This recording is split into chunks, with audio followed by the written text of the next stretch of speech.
നമസ്കാരം, ഞാൻ Shonima. Al Hilal hospitals and medical centres അവതരിപ്പിക്കുന്ന BMC ന്യൂസ് ലൈവിലേക്ക് സ്വാഗതം. ബഹ്റിനിൽ നിന്നുള്ള വാർത്തകളിലേക്ക്.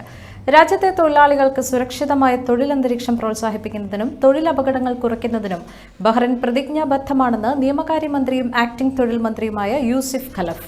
തൊഴിൽപരമായ ആരോഗ്യ സുരക്ഷാ മാനദണ്ഡങ്ങൾ മെച്ചപ്പെടുത്തുന്നതിനായി തൊഴിൽ നിയമനിർമ്മാണം വികസിപ്പിക്കുന്നതിനും സുരക്ഷിതവും സുസ്ഥിരവുമായ ജോലിസ്ഥലങ്ങൾ ഉറപ്പാക്കുന്നതിന് മികച്ച രീതികൾ നടപ്പിലാക്കുന്നതിനുമുള്ള ദേശീയ ശ്രമങ്ങളും മന്ത്രി വ്യക്തമാക്കി. Bahrain Indian school platinum jubilee ആഘോഷങ്ങളുടെ ഭാഗമായി സംഘടിപ്പിക്കുന്ന ISB H75 junior and senior open badminton tournament May 6 മുതൽ 10 വരെ ഇസാ ടൗൺ ക്യാമ്പസിൽ നടക്കും. ജഷൻമാൾ ഓഡിറ്റോറിയത്തിലെ നവീകരിച്ച ബാഡ്മിന്റൺ കോർട്ടിലാണ് മത്സരങ്ങൾ നടക്കുക. ബഹ്റിൻ ബാഡ്മിന്റൺ ആൻഡ് സ്ക്വാഷ് ഫെഡറേഷന്റെ പിന്തുണയോടെയാണ് ടൂർണമെന്റ് സംഘടിപ്പിക്കുക. ഓപ്പൺ ടൂർണമെന്റിൽ GCCയിൽ ഉടനീളമുള്ള ജൂനിയർ സീനിയർ കളിക്കാർക്ക് പങ്കെടുക്കാം. വിവിധ പ്രായ വിഭാഗങ്ങളിലായി ആൺകുട്ടികളുടെയും പെൺകുട്ടികളുടെയും സിംഗിൾസ്, ഡബിൾസ് എന്നിവയും പുരുഷ ഡബിൾസ്, വനിതാ ഡബിൾസ്, മിക്സഡ് ഡബിൾസ് എന്നിവയും ഉൾപ്പെടുന്നു. മത്സരങ്ങൾ BWF നിയമങ്ങളും ചട്ടങ്ങളും കർശനമായി പാലിച്ചുകൊണ്ട് നോക്കൌട്ട് ഫോർമാറ്റിലാണ് നടക്കുക. സംഘാടക സംഘത്തിൽ സ്കൂൾ വൈസ് ചെയർമാനും സ്പോർട്സ് അംഗവുമായ doctor Muhammad Faisal, coordinator Binoj Mathew, general convener Adil Ahmed എന്നിവരും ഉൾപ്പെടുന്നു. മുൻ ഭരണസമിതി അംഗം സ്പോർട്സ് രാജേഷ് MN ഉപദേശക പിന്തുണയോടെ ടൂർണമെന്റ് ഡയറക്ടർ ബിനു പപ്പച്ചന്റെയും ടൂർണമെന്റ് റഫറി ഷാനിൽ അബ്ദുൾ റഹീമിന്റെയും നേതൃത്വത്തിലാണ് ടൂർണമെന്റ് സംഘടിപ്പിക്കുക. കളിക്കാർ GCC നിവാസികളായിരിക്കണം. കൂടാതെ ഓരോ പങ്കാളിക്കും ഒന്നിലധികം ഇവന്റുകളിൽ പങ്കെടുക്കാം. മെയ് 3 മുമ്പ് tournamentsoftware.com വഴി രജിസ്ട്രേഷൻ സമർപ്പിക്കേണ്ടതാണ്. പ്രവേശന ഫീസ് ഒരു ഇവന്റിന് 4 ദിനാർ ആയിരിക്കുമെന്നും ഭാരവാഹികൾ അറിയിച്ചു.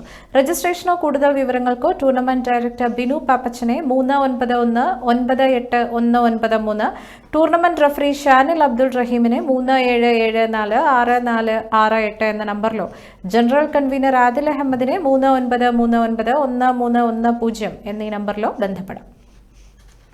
സൽമാനിയ കാനു ഗാർഡനിൽ പ്രവർത്തിക്കുന്ന ഗുരുദേവ സോഷ്യൽ സൊസൈറ്റിയുടെ ഈ വർഷത്തെ വിഷു ആഘോഷങ്ങൾ കഴിഞ്ഞ ദിവസം നടന്ന വിഭവസമൃദ്ധമായ വിഷു സദ്യയോടുകൂടി സമാപിച്ചു. കുടുംബാംഗങ്ങളും കുട്ടികളും കൂടാതെ ബഹ്റിനിലെ സാമൂഹിക, സാംസ്കാരിക, രാഷ്ട്രീയ രംഗങ്ങളിലെ വിശിഷ്ട വ്യക്തികളുടെ സാന്നിധ്യവും വിഷു സദ്യയെ ശ്രദ്ധേയമാക്കി. Society chairman Saneesh Kurumallil, general secretary Binuraj Rajan എന്നിവർ നേതൃത്വം നൽകിയ ചടങ്ങുകൾ കൺവീനർ NS റോയിയും കോർഡിനേറ്റർ ഹരീഷ് ശശിധരനും PS നിതിനും നിയന്ത്രിച്ചു. IYCC ദേശീയ കമ്മിറ്റിയുടെ വാർഷികാഘോഷ പരിപാടിയായ യൂത്ത് ഫെസ്റ്റ് 2025ന്റെ ഭാരവാഹികളെ തിരഞ്ഞെടുത്തു. 2025 ജൂണിൽ നടക്കാൻ പോകുന്ന യൂത്ത് ഫെസ്റ്റിന് മുന്നോടിയായി നിരവധി പ്രചാരണ പരിപാടികൾ ഉണ്ടാകുമെന്ന് IYCC ബഹ്റിൻ ദേശീയ president Shibin Thomas, acting secretary Rajesh Panmana, treasurer Benzy ഗനിയൂട്ട്, youth fest general convenor Jithin Pariyaram എന്നിവർ അറിയിച്ചു. യൂത്ത് ഫെസ്റ്റ് 2025 ജനറൽ കൺവീനറായി Jithin Pariyaram, finance convenor Ansar, programme കൺവീനറായി Fasil Vattoli, magazine editor Jafar Ali Vellangara, reception convenor Nidheesh Chandran, publicity convenor Muhammad Jaseel എന്നിവരെ IYCC എക്സിക്യൂട്ടീവ് യോഗം തിരഞ്ഞെടുത്തു. ബഹ്റിൻ SNCS സ്പീക്കേഴ്സ് ഫോറത്തിന്റെ 180ാം അധ്യായം വിപുലമായി ആഘോഷിച്ചു. സൽമാനിയയിലെ SNCS ആസ്ഥാനത്ത് നടന്ന ചടങ്ങിൽ new Indian school principal K Gopinatha Menon മുഖ്യാതിഥിയായി പങ്കെടുത്തു. SNCS education secretary Biju PC സ്വാഗതം ആശംസിച്ച ചടങ്ങിൽ acting chairman Prakash KP, general secretary Srikanth MS, speakers forum president Viswanathan എന്നിവർ ആശംസകൾ നേർന്ന് സംസാരിച്ചു. ചടങ്ങുകൾക്ക് ശേഷം സ്പീക്കേഴ്സ് ഫോറം അംഗങ്ങളും മറ്റ് SNCS അംഗങ്ങളും ചേർന്ന് അവതരിപ്പിച്ച വാഗ്മി എന്ന നാടകം അരങ്ങേറി. സനീഷ് രചനയും നവാഗത സംവിധായിക അശ്വിനി സെൽവരാജ് സംവിധാനവും നിർവഹിച്ച നാടകത്തിന്റെ നിർമ്മാണ നിർവഹണം വിശ്വനാഥൻ ഭാസ്കരൻ, ബിജു PC, പ്രശാന്ത് KK, നവീൻ വിജയൻ, പ്രമോദ് രാഘവൻ, സുരേഷ് ശിവാനന്ദൻ, മിഥുൻ രാധാകൃഷ്ണൻ, ജിനേഷ് രാജേന്ദ്രൻ എന്നിവരും സാങ്കേതിക സഹായം അജിത് കുമാർ CK, സനീഷ് S, ഗോകുൽ കൃഷ്ണൻ എന്നിവരും നിർവഹിച്ചു. നൃത്തരംഗങ്ങൾ സംവിധാനം ചെയ്തത് സംഗീത ഗോകുലാണ്.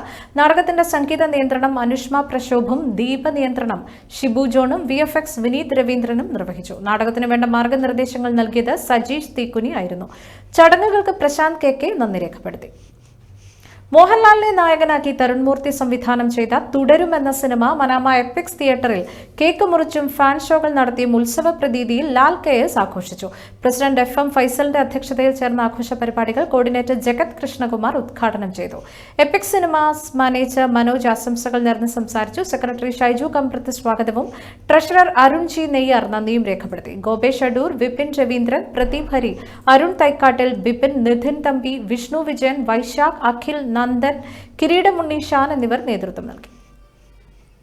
നാടിന്റെ നന്മയ്ക്ക് നമ്മൾ ഒന്നിക്കണം എന്ന തലക്കെട്ടിൽ പ്രവാസി വെൽഫെയർ ടോക്ക് ഷോ സംഘടിപ്പിച്ചു. Pravasi welfare vice president Shahul Hameed Venniyoor നയിച്ച ടോക്ക് ഷോയിൽ ബഹ്റിന്റെ സാമൂഹ്യ സാംസ്കാരിക രംഗത്തെ പ്രമുഖ വ്യക്തിത്വങ്ങളായ EA Saleem, Shamsuddin Vellikulangara, Sani Paul, EV Rajeevan, Pramod Kottappally, Salmanul Faris തുടങ്ങി നിരവധി പേർ സംസാരിച്ചു. Pravasi welfare general secretary CM Muhammad Ali സ്വാഗതം ആശംസിച്ചു. ഷെരീഫ് കായണ്ണ വിഷയം അവതരിപ്പിച്ചു. BMC ന്യൂസിൽ ഇനിയൊരു ഇടവേള.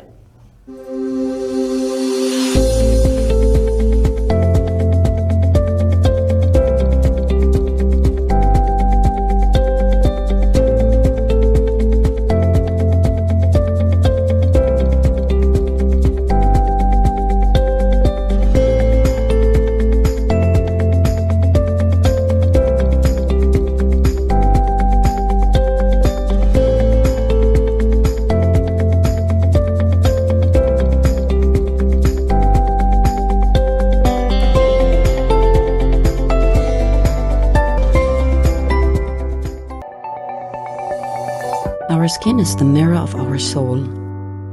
Our skin is our largest sensory organ. Our skin needs a healthy microbiome balance. This is regulated by its pH value, which protects the skin from pathogens, cold and ultraviolet rays.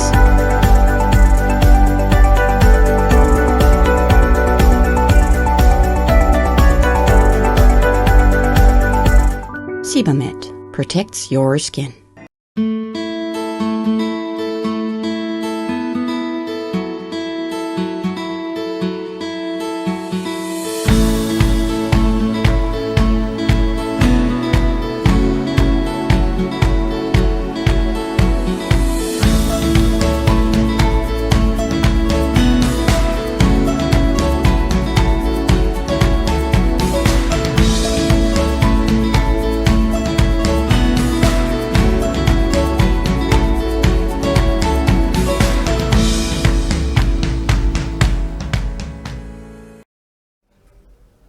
BMC ന്യൂസിലേക്ക് വീണ്ടും സ്വാഗതം.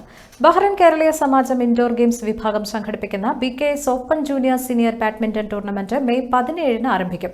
വിവിധ വിഭാഗങ്ങളിലായി നടക്കുന്ന മത്സരങ്ങൾ May 26 വരെ നീണ്ടു നിൽക്കുമെന്ന് സമാജം പ്രസിഡന്റ് PV രാധാകൃഷ്ണപിള്ളയും ജനറൽ സെക്രട്ടറി വർഗീസ് കാരക്കലും അറിയിച്ചു. ജൂനിയർ വിഭാഗത്തിൽ ആൺകുട്ടികൾക്കും പെൺകുട്ടികൾക്കുമുള്ള സിംഗിൾസ് മത്സരങ്ങൾക്ക് പുറമെ പുരുഷന്മാർക്കും വനിതകൾക്കും വേണ്ടിയുള്ള ഡബിൾസ്, മിക്സഡ് ഡബിൾസ്, 45 വയസ്സിനും 50 വയസ്സിനും മുകളിലുള്ളവർക്കായി പ്രത്യേകം മാസ്റ്റേഴ്സ് ഡബിൾസ്, 80 കഴിഞ്ഞവർക്കായി ജംബിൾസ് ഡബിൾസ് മത്സരങ്ങളും ഉൾക്കൊള്ളിച്ചിരിക്കുന്ന ടൂർണമെന്റിലേക്കുള്ള രജിസ്ട്രേഷൻ ആരംഭിച്ചതായി indoor games secretary Noushad M പറഞ്ഞു. ടൂർണമെന്റിൽ പങ്കെടുക്കാൻ താൽപര്യമുള്ളവർക്ക് മെയ് 11 വരെ രജിസ്റ്റർ ചെയ്യാം. കൂടുതൽ വിവരങ്ങൾക്ക് നൌഷാദ് M-നെ 39777801, തൃപ്തിരാജിനെ 330788662 എന്നീ നമ്പറുകളിൽ ബന്ധപ്പെടാം. പ്രതിഭ സോക്കർ കപ്പ് സീസൺ 3 സംഘാടക സമിതി രൂപീകരിച്ചു. പ്രതിഭ സെന്ററിലെ പെരിയാർ ഹാളിൽ നടന്ന രൂപീകരണ യോഗം പ്രതിഭ ജനറൽ സെക്രട്ടറി മിജോഷ് മൊറാര ഉദ്ഘാടനം ചെയ്തു. മുഖ്യ രക്ഷാധികാരി പ്രി ശ്രീജിത്ത് ആശംസകൾ നേർന്ന് സംസാരിച്ചു. കേന്ദ്ര കായികവേദി ജോയിന്റ് കൺവീനർ ഷർമിള സംഘാടക സമിതി പാനൽ അവതരിപ്പിച്ചു. പ്രതിഭ പ്രസിഡന്റ് ബിനു മണിൽ അധ്യക്ഷത വഹിച്ച ചടങ്ങിന് കായികവേദിയുടെ ചുമതലയുള്ള കേന്ദ്ര കമ്മിറ്റി അംഗം ഗിരീഷ് മോഹനൻ സ്വാഗതം ആശംസിക്കുകയും കേന്ദ്ര കമ്മിറ്റി അംഗം റാഫി കല്ലിങ്കൽ നന്ദി രേഖപ്പെടുത്തുകയും ചെയ്തു. സംഘാടക സമിതി ചെയർപേഴ്സൺ രാജേഷ് ആറ്റപ്പട, general convenor Noushad Poonoor, joint കൺവീനർമാരായി ശ്രീരാജ് കാന്തലോട്ട്, അഫീഫ്, സാമ്പത്തിക കൺവീനർ മഹേഷ് യോഗിദാസൻ തുടങ്ങി മറ്റു വിവിധ കമ്മിറ്റി കൺവീനർ ഉൾപ്പെടെ 75 അംഗ സംഘാടക സമിതിയെ യോഗം തിരഞ്ഞെടുത്തു. ബഹ്റൈൻ KFA-യുമായി കൂടിച്ചേർന്ന് 16 അംഗ ടീമുകൾ പങ്കെടുക്കുന്ന ടൂർണമെന്റ് സിൻസ് അൽ അഹ്ലി ക്ലബ് ഗ്രൗണ്ടിൽ മെയ് 15 മുതൽ 23 വരെ സംഘടിപ്പിക്കുമെന്ന് പ്രതിഭ സോക്കർ കപ്പ് സീസൺ 3 മത്സരങ്ങൾ വീക്ഷിക്കുന്നതിനും വിജയിപ്പിക്കുന്നതിനും മുഴുവൻ കായിക പ്രേമികളെയും ക്ഷണിക്കുന്നതായും ഭാരവാഹികൾ അറിയിച്ചു. ലോക കത്തോലിക്ക സഭയുടെ മഹായിടയൻ ഫ്രാൻസിസ് മാർപ്പാപ്പയുടെ വിയോഗത്തിൽ ബഹ്റൈൻ കുടുംബ സൗഹൃദവേദി അനുശോചനം രേഖപ്പെടുത്തി. സഭയ്ക്കുള്ളിലും പുറത്തും നവീകരണത്തിന്റെ വക്താവായിരുന്ന ഫ്രാൻസിസ് മാർപ്പാപ്പ മനുഷ്യത്വത്തിന്റെയും മാനവികതയുടെയും മുഖമായിരുന്നു. ഭാരവാഹികൾ അഭിപ്രായപ്പെട്ടു. കശ്മീരിലെ പഹൽഗാമിൽ ഉണ്ടായ ദാരുണമായ ഭീകരാക്രമണത്തിൽ കൊല ചെയ്യപ്പെട്ടവർക്ക് ആദരാഞ്ജലികൾ അർപ്പിക്കുന്നതായും എല്ലാത്തരം ഭീകരവാദത്തെയും അപലപിക്കുന്നതായും യോഗം അറിയിച്ചു. മറ്റു വാർത്തകളിലേക്ക്. നാവികസേനയ്ക്ക് 26 മറൈൻ പോർ വിമാനങ്ങൾ വാങ്ങാനുള്ള റഫാൽ കരാറിൽ ഇന്ത്യയും ഫ്രാൻസും ഒപ്പിട്ടു. ഫ്രാൻസുമായുള്ള ഇന്ത്യയുടെ ഏറ്റവും വലിയ പ്രതിരോധ കരാറാണ് ഇത്. 26 റഫാൽ മറൈൻ ജെറ്റുകൾ, ലോജിസ്റ്റിക് പിന്തുണ, ആയുധങ്ങൾ, പരിശീലന സിമുലേറ്ററുകൾ എന്നിവ ഉൾപ്പെടുന്നതാണ് കരാർ. 2016 വ്യോമസേനയ്ക്കായി 36 റഫാൽ യുദ്ധവിമാനങ്ങൾ ഇന്ത്യ വാങ്ങിയിരുന്നു. 63,000 കോടി രൂപയുടേതാണ് ഏറ്റവും പുതിയ കരാർ. ഇതോടെ ഇന്ത്യയുടെ റഫാൽ ശേഖരം 62 വർദ്ധിക്കും. ഫ്രഞ്ച് കമ്പനിയായ ഡാസോ ഏവിയേഷനാണ് റഫാൽ വിമാനങ്ങൾ നിർമ്മിക്കുന്നത്. 37 മാസത്തിനുള്ളിൽ ആദ്യ റഫാൽ കൈമാറും. 6 വർഷത്തിനുള്ളിൽ മുഴുവൻ വിമാനങ്ങളും ലഭ്യമാകുന്നതായിരിക്കും. പാകിസ്ഥാനിൽ നിന്നുള്ള യൂട്യൂബ് ചാനലുകൾ ഇന്ത്യയിൽ വിലക്കി. മുൻ ക്രിക്കറ്റർ ഷോയിബ് അക്തർ അടക്കമുള്ളവരുടെ അക്കൗണ്ടുകൾ വിലക്കി. പാകിസ്ഥാനിൽ നിന്നുള്ള Samaa TV, Bol news, Dawn news, Geo news ഉൾപ്പെടെ 16 യൂട്യൂബ് ചാനലുകൾക്കും ഇന്ത്യ വിലക്ക് ഏർപ്പെടുത്തി. ഒപ്പം തന്നെ BBC-ക്കും കേന്ദ്ര സർക്കാർ നോട്ടീസ് അയച്ചു. ഇന്ത്യയിലെ BBC തലവനാണ് നോട്ടീസ് നൽകിയിട്ടുള്ളത്. ഇന്ത്യ വിരുദ്ധമായ രീതിയിൽ റിപ്പോർട്ടിംഗ് പാടില്ലെന്നും BBC-ക്ക് കർശനമായ നിർദ്ദേശം നൽകി. ഇരു രാജ്യങ്ങളും തമ്മിലുള്ള ബന്ധം വഷളായതിന്റെ പശ്ചാത്തലത്തിൽ അതിർത്തി ഗ്രാമങ്ങൾ കനത്ത ജാഗ്രതയിലാണ്. പാക് പൗരന്മാരുടെ ഇന്ത്യയിൽ നിന്നുള്ള മടക്കത്തിനുള്ള സമയപരിധി ഇന്ന് അവസാനിച്ചു. പരമാവധി പേർ ഇന്ത്യയിൽ നിന്ന് മടങ്ങിയെന്നാണ് റിപ്പോർട്ടുകൾ. പഹൽഗാം ഭീകരാക്രമണത്തിന് പിന്നാലെ രാജ്യതലസ്ഥാനമായ ദില്ലിയിൽ നിർണായക കൂടിക്കാഴ്ചകൾ. പ്രതിരോധ മന്ത്രി രാജ്നാഥ് സിംഗ് പ്രധാനമന്ത്രി നരേന്ദ്രമോദിയുമായി കൂടിക്കാഴ്ച നടത്തി. സുരക്ഷാ ഉപദേഷ്ടാവ് അജിത് ഡോവലും ഉന്നത ഉദ്യോഗസ്ഥരും കൂടിക്കാഴ്ചയിൽ പങ്കെടുത്തു. പ്രധാനമന്ത്രിയുടെ വസതിയിൽ ചേർന്ന യോഗം 40 മിനിറ്റോളം നീണ്ടു. സൈനിക നീക്കങ്ങൾക്ക് പുറമെ സുരക്ഷ, സർവകക്ഷി യോഗത്തിലെ തീരുമാനങ്ങൾ എന്നിവ രാജ്നാഥ് സിംഗ് യോഗത്തിൽ വിശദീകരിച്ചു. രാജ്യത്ത് ഭിന്നിപ്പുണ്ടാക്കാമെന്ന് തീവ്രവാദികളും അതിനു പിന്നിൽ പ്രവർത്തിച്ചിരുന്നവരും കരുതിയിരുന്നു. എന്നാൽ ഒറ്റക്കെട്ടായി രാജ്യം അതിനെ നേരിട്ടുവെന്നും പ്രതിരോധ മന്ത്രി രാജ്നാഥ് സിംഗ് പറഞ്ഞു. അതിനിടെ പെഹൽഗാം ആക്രമണം നടത്തിയ ഭീകരരും സൈന്യവുമായി വെടിവെപ്പുണ്ടായി. തെക്കൻ കശ്മീരിലെ വനമേഖലയിൽ വെച്ചാണ് ഏറ്റുമുട്ടലുണ്ടായത്. 4 തവണ സേന ഭീകരരുടെ തൊട്ടടുത്തെത്തി. ഹബത്നാർ ഗ്രാമത്തിനുള്ള വനങ്ങളിലാണ് ഭീകരരെ ആദ്യം കണ്ടെത്തിയത്. കുൽഗാമിലെ വനങ്ങളിലും ഭീകരരെ കണ്ടിരുന്നു. ഭീകരർ ഒരു വീട്ടിൽ കയറി ഭക്ഷണം മോഷ്ടിച്ചതായും വിവരമുണ്ട്. CPIM സെക്രട്ടേറിയറ്റ് യോഗത്തിൽ പങ്കെടുക്കുന്നതിന് വിലക്കില്ലെന്ന് PK ശ്രീമതി തന്നെ വ്യക്തമാക്കിയിട്ടുണ്ടെന്ന് KK ശൈലജ. പുതിയ ആളുകളെ ഉൾക്കൊള്ളിക്കാനാണ് പാർട്ടിയിൽ പ്രായപരിധി നിശ്ചയിച്ചതെന്നും സമയമുള്ളപ്പോഴും ആവശ്യമുള്ളപ്പോഴും സംസ്ഥാന സെക്രട്ടേറിയറ്റിൽ പങ്കെടുക്കുന്നതിൽ തടസ്സമില്ലെന്നും KK ശൈലജ പറഞ്ഞു. എന്നാൽ ഒരു സെക്രട്ടേറിയറ്റ് അംഗം പ്രവർത്തിക്കുന്നത് പോലെ കേന്ദ്ര കമ്മിറ്റി അംഗമായ ശ്രീമതി ടീച്ചർക്ക് പ്രവർത്തിക്കാനാവില്ലെന്നും ശൈലജ കൂട്ടിച്ചേർത്തു. അതേസമയം കേന്ദ്ര കമ്മിറ്റി അംഗം PK ശ്രീമതിയെ സംസ്ഥാന സെക്രട്ടേറിയറ്റിൽ പങ്കെടുപ്പിക്കുന്നതിൽ സംസ്ഥാന കേന്ദ്ര നേതൃത്വങ്ങൾക്കിടയിൽ അഭിപ്രായ ഭിന്നതയുണ്ടെന്നാണ് പുറത്തുവരുന്ന വിവരം. കേന്ദ്ര കമ്മിറ്റി അംഗത്തിന് സംസ്ഥാന സെക്രട്ടേറിയറ്റിൽ പങ്കെടുക്കാമെന്നാണ് ദേശീയ നേതൃത്വത്തിന്റെ നിലപാട്. എന്നാൽ മഹിളാ അസോസിയേഷനുമായി ബന്ധപ്പെട്ട കാര്യങ്ങൾ ചർച്ചയ്ക്ക് വരുന്ന യോഗങ്ങളിൽ PK ശ്രീമതിയെ പങ്കെടുപ്പിക്കാമെന്നാണ് സംസ്ഥാന നേതൃത്വത്തിന്റെ നിലപാട്. ഈ വാർത്തയോടുകൂടി ഇന്നത്തെ BMC ന്യൂസ് ലൈവിൽ മലയാളം വാർത്തകൾ പൂർണ്ണമാകുന്നു. ശുഭരാത്രി.